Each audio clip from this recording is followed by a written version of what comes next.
We're out here for part 4 of the Covington High School camera upgrade. We got here super early this morning. Gonna put in a nice long day and hopefully get a lot accomplished. Let's grab our stuff and get started. I started out this morning finishing out the cables that we had ran in that conduit. I got the 3 that we ran yesterday fully finished out and ran 3 more. So all the ones in the conduit are done. It's time to put the cover plate on, run and get some lunch and grab a little bit more conduit for another cable pull that we're doing. Let's get it. Went and picked up our conduit, and the plan is to connect the main school building to their vocational building out here. I'm gonna drill through near where those existing cables are coming through and install the conduit coming up onto this covered walkway. And then we're just gonna pop through into the space above the drop ceiling and install an LB over here on this side.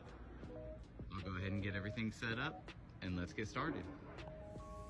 This is a prime example of why you need to use outdoor rated cable or put it in a conduit, because after years it just gets so brittle and it starts to flake off and deteriorate, and then you start to have all kinds of problems.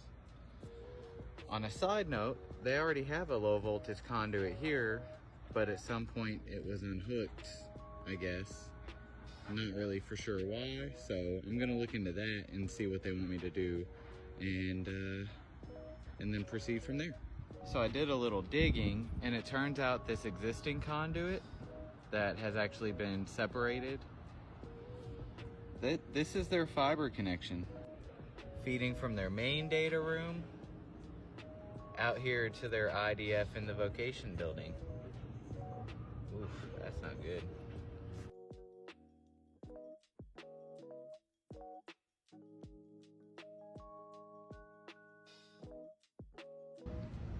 Got the conduit roughly installed. I'll be having to come back tomorrow and put little risers on it so it's not just laying on the roof.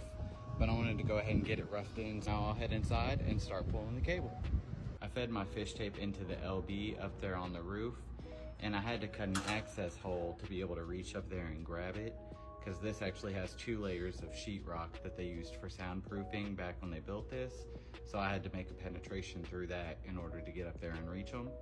But I have the fish tape now, so I'm gonna go ahead and tape the cable on it, and we'll go back on the roof and get it pulled up there. Now it's time to go on the other side and feed the fish tape through to this LB.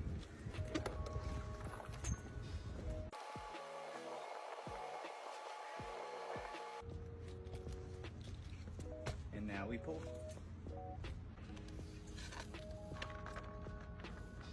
Got all the slack pulled to this LB. Now I'm gonna go ahead and get it fed inside, and then we can get it fed into the rack.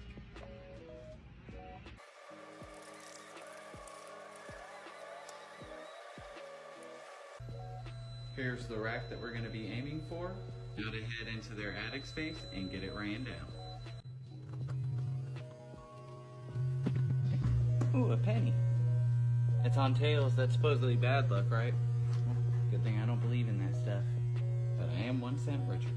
Here's our cable that we fed in. So now to get it fed over to the rack, which is somewhere about this area. Let's go.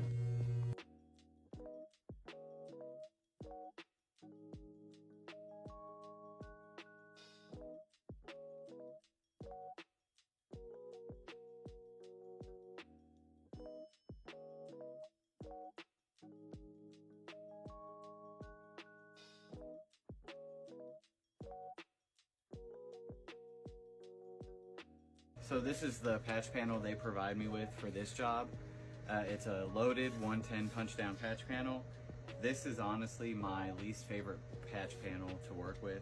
I feel like modular is better because if a tech comes along and he's not paying attention, he can break one of these tabs off and then that port's dead. Or if that circuit board in there goes bad, you have a dead port. With a modular patch panel, you can just remove that connector, put a new one in, and everybody's still happy, and you have all your ports still available. So that's just my 2 cents.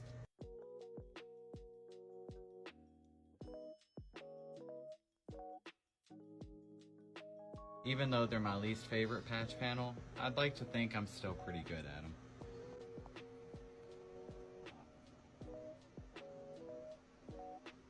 I got the patch panel installed. It comes out of the patch panel and tucks up at the top of the rack, nice and neat and out of the way. And this is a swing out rack, so you want to make sure you have enough slack that when you open it, it's not putting any of the cables in a bind. And then we have our service loop, nice and neat in case they ever need to move the rack or service any of these cables.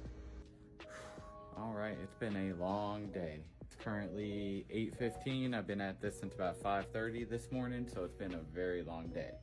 I'm gonna go ahead and get everything cleaned up, hop in the truck, and roll on home. I'll see you guys tomorrow.